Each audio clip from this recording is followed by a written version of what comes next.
Mission education PhD में आप सभी का स्वागत है। आज हम class 10 maths chapter 1 real number part 4 लेकर आए हैं। इस पार्ट 4 में हम सीबीएसई का एक और कंसेप्ट आपको समझा रहे हैं और उस कंसेप्ट पर क्वेश्चन सीबीएसई में हमेशा पूछे जाते हैं। वो कंसेप्ट क्या है? फंडामेंटल, ध्यान से समझेंगे, fundamental theorem of arithmetic.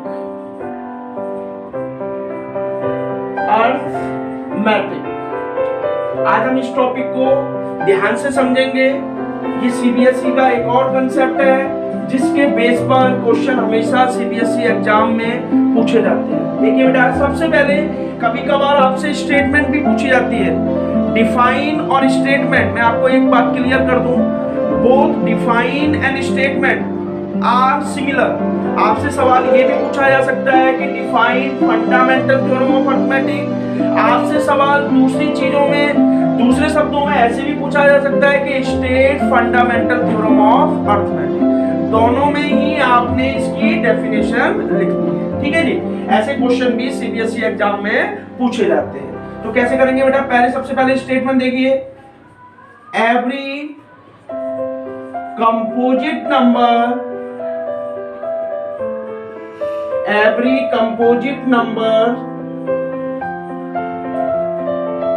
can be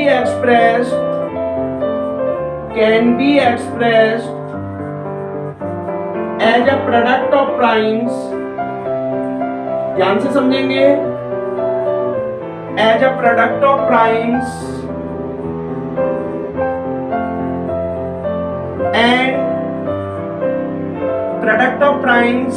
and this factorization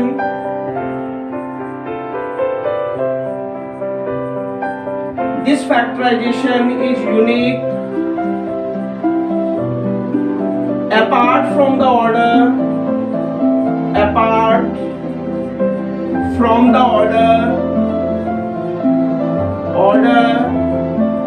in which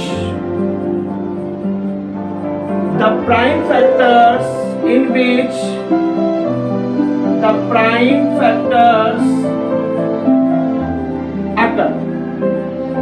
ये मेरी डेफिनेशन है।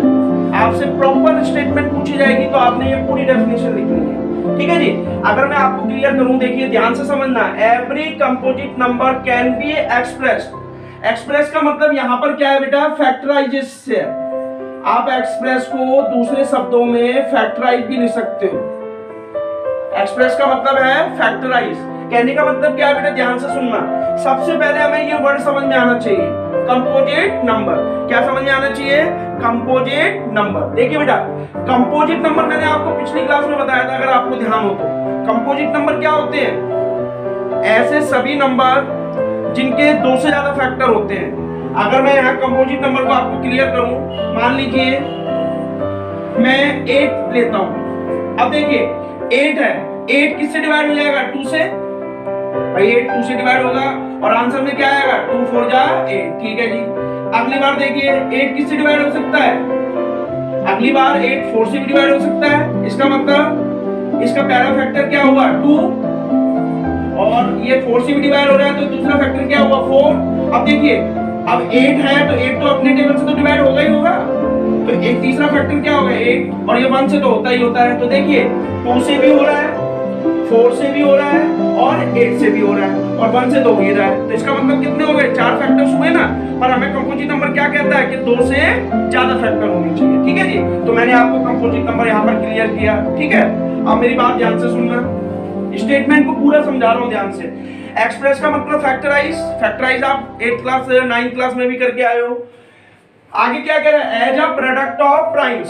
जब भी आप कंपोजिट नंबर के फैक्टर्स निकालोगे तो ये मैं आपको बताना चाह रहा हूं कि जब भी इसके फैक्टर्स आएंगे हमेशा प्राइम नंबर में आएंगे। ये इस बात की, इस फंडामेंटल थ्योरम ऑफ अर्थमेटिक की गारंटी है। फंडामेंटल थ्योरम ऑफ अर्थमेटिक ये कहती है कि कोई भी कंपोजिट नंबर हो, उसके जो फैक्टर आएंगे वो हमेशा प्राइम नंबर्स आएंगे। और आगे क्या लिखा है इसने, and this factorisation is unique apart from the order. इस पर ऑर्डर का कोई फर्क नहीं पड़ता। ठीक है जी, क्या लिख रहा है ना, and factorisation, this factorisation is unique है apart from the order in which the prime factors occur, जिसके अंदर प्राइम नंबर आ रहे हैं। देखिए मैं समझाना चाहूंगा आपको एक एग्जांपल से, क्लियर करना चाह रहा हूं। देखिए मान लीजिए मैं लिखता हूं, मान लीजिए मैंने लिखा 120 लिखा मान लीजिए, ठीक है जी। इस एग्जांपल को आपको समझाने की कोशिश कर रहा हूं। तो देखिए 120 के फैक्टर्स निकालिए आप, कितने से जाएगा, 60 टाइम्स 2 से किया, फिर कितने से जाएगा 30 टाइम्स, फिर कितने से करिए 2 से, फिर कितने से जाएगा 3 से, फिर कितने से जाएगा 5 से। अब मेरी बात ध्यान से सुनो, मैं क्या कहना चाह रहा हूं, मैं यहां से इन लाइनों का मतलब समझाना चाह रहा हूं।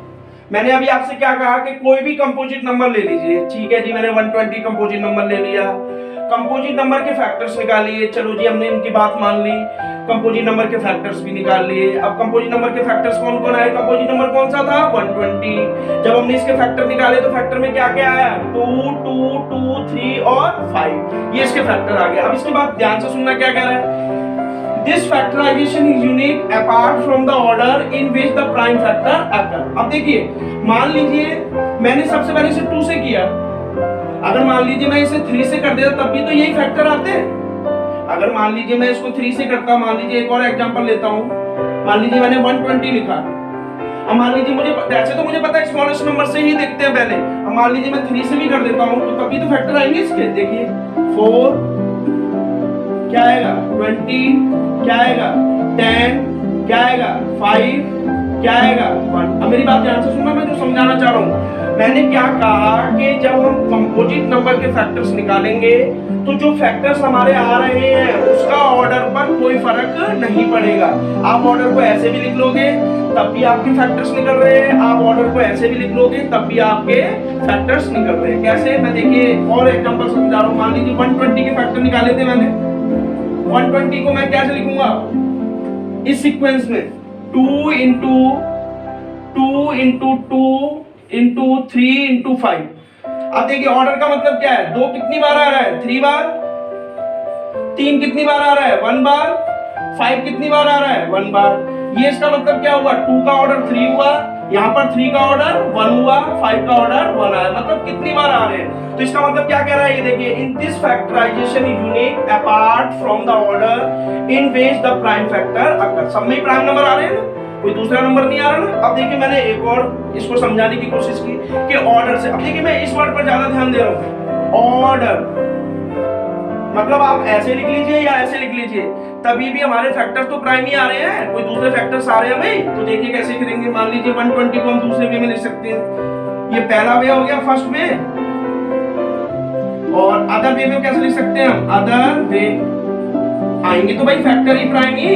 तो देखिए अदर वे में कैसे लिखेंगे, 120 पहले क्या आ रहा था 3, फिर क्या आया 2 2 2 इंटू 5। इसका मतलब क्या हुआ, फैक्टर्स तो वही आएंगे जैसे इसमें आए थे।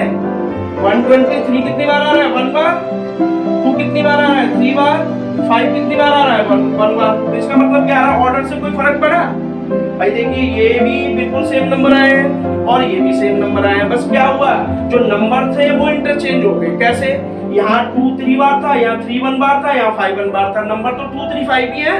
और इसको भी किया तो यहाँ 3 1 बार है, यहाँ 2 3 बार है और यहाँ 5 1 बार है, पर क्या हुआ, ऑर्डर चेंज हो गया। कैसे, यहाँ 2 आ रहा था पहले, यहाँ 3 आ गया, यहाँ 3 दूसरे नंबर पे आ रहा था, यहाँ पहले नंबर पे आ रहा था। तो इसका मतलब क्या कहता है, मैं दोबारा रिपीट करता हूँ, ये एग्जांपल से भी समझा दिए कि कोई भी कंपोजिट नंबर हो उसे हमेशा हम फैक्टराइज करते हैं as a product of primes, and this factorisation is unique apart from the order in which the prime factor occur. हर किसी भी कंपोजिट नंबर में जो नंबर्स होंगे वो प्राइम फैक्टर्स में अकर होंगे। ठीक है जी, ये आपकी पूरी डेफिनेशन हो गई। आप जब पेपर में आएगी तो आपने बस ये डेफिनेशन यहाँ से यहाँ तक लिखनी है। ये तो मैंने एग्जांपल से आपको इसको क्लियर किया है। ठीक है, एक और एग्जांपल लेते हैं, आपको समझ आ जाएगा।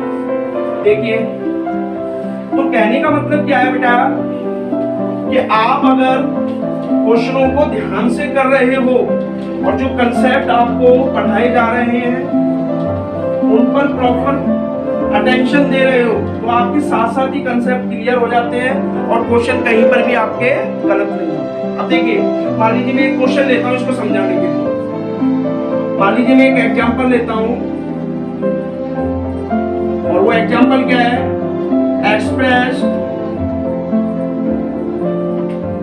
express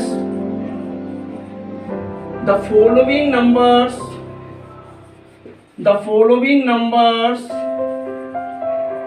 as a product of primes या as a prime factor, ऐसे भी ले सकते हो आप, as a prime factors। तो मैंने क्या कहा बेटा, मैथ्स रट्टे से नहीं होती जब तक आपके कंसेप्ट क्लियर नहीं होंगे, क्योंकि बोर्ड में कभी भी आप ये कहो सेम डिजिट के सवाल आ जाए, नहीं, डिफरेंट कंसेप्ट वही होंगे जो हम कराए जा रहे हैं, पर डिजिट चेंज हो सकती है। ठीक है जी, वो एक लक है आपका कि सेम सवाल आ जाए। ठीक है, तो कंसेप्ट को समझना बहुत जरूरी है। अब देखिए मैंने क्वेश्चन अपनी तरफ से बनाया ना, क्या बनाया, express the following number as a prime factor. और ये किसके अकॉर्डिंग सवाल होगा, अभी मैंने कंसेप्ट समझाया। क्या कंसेप्ट था, फंडामेंटल थ्योरम ऑफ अर्थमेटिक। तो एक क्वेश्चन ले लेते हैं हम, मान लीजिए 240 है, और एक और क्वेश्चन ले लेते हैं, मान लीजिए 360 है। आपको पता है दोनों ही क्या है, कंपोजिट नंबर है। चलिए जी, पहले हम 240 के फैक्टर निकालेंगे। ठीक है जी, इन दोनों क्वेश्चनों को करने की कोशिश करते हैं। चलिए जी, 240 के फैक्टर निकालिए, कितने से जाएगा, 2, 120 कितने से जाएगा, 60 कितने से जाएगा, 30 कितने से जाएगा, कितने से जाएगा, 3 से, फिर कितने से जाएगा, 5 से। ठीक है जी, और लिखने का तरीका क्या बताया था मैंने, 240 इक्वल टू क्या होगा, कौन कौन से आए number, 2 into 2 into 2 into 2 into 3 into 5। मैं ये उसी फंडामेंटल थ्योरम के बेस पर एग्जांपल्स हैं उनको समझाने की कोशिश कर रहा हूं, जिससे आपका कंसेप्ट क्लियर हो जाए। ठीक है जी, अब इसको ऑर्डर में कैसे लिखोगे, 2 कितनी बार आ रहा है, 4 बार लिख दिया जी। 3 कितनी बार आ रहा है, 1 बार। 5 कितनी बार आ रहा है, 1 बार। ठीक है जी, ये आपका इसका आंसर हो गया। मान लीजिए इसको निकालेंगे अब हम, चलिए एक और करके देख लेंगे प्रैक्टिस में। 360 की फैक्टर निकालिए जी, पहले कितने से जाएगा ये, 2 बन जा 2, चलिए जी 2 से जाएगा 90, चलिए जी फिर किससे जाएगा, 2 से 45, कितने से जाएगा, 15 टाइम, कितने से जाएगा, 5 टाइम्स, कितने से जाएगा, 5 बन जा 5। चलिए जी 360 के फैक्टर निकालिए, इनको ऑर्डर में लिखिए, 2 into 2 into 2 into 3 into 3 into 5। चलिए जी सॉल्व करिए, 2 कितनी बार है, 3 बार, 3 कितनी बार है, 2 बार, 5 कितनी बार है, 1 बार। तो ये इसका प्रॉपर आंसर हो गया। चलिए जी एक क्वेश्चन और ले लेते हैं, 150 के निकाल के देख लेते हैं। ठीक है जी, तीनों ही क्वेश्चंस, तीनों ही एग्जांपल के तीनों पार्ट मेरी कंपोजिट किससे है, कंपोजिट नंबर्स है, और किसके ऊपर बेस्ड है, ये फंडामेंटल थ्योरम ऑफ अर्थमेटिक, जो आज मेरा इस क्लास के दौरान कंसेप्ट रहा है। चलिए जी 150 के निकालिए, 150 के कितने से जाएगा, 2 से, कितने से जाएगा, फिर कितने से जाएगा, 5 से, फिर कितने से जाएगा, 1 से। ठीक है, तो दोबारा देख लीजिए, 2 से करेंगे तो 75 आया, 3 से करेंगे तो कितना आया, 25, 5 5 जा 25, 5 बन जा 5। चलिए जी 150 के फैक्टर निकालिए, क्या लिखेंगे, 2 इंटू 3 इंटू 5 इंटू 5। चलिए जी सॉल्व करिए, 2 कितनी बार है, 1 बार, 3 कितनी बार है, 1 बार, और 5 कितनी बार है, 2 बार। इसका मतलब क्या हुआ, ये जो हमने अभी कंसेप्ट समझाया, ऑर्डर है ये, 2 1 बार है, इसका मतलब 2 का ऑर्डर 1 है।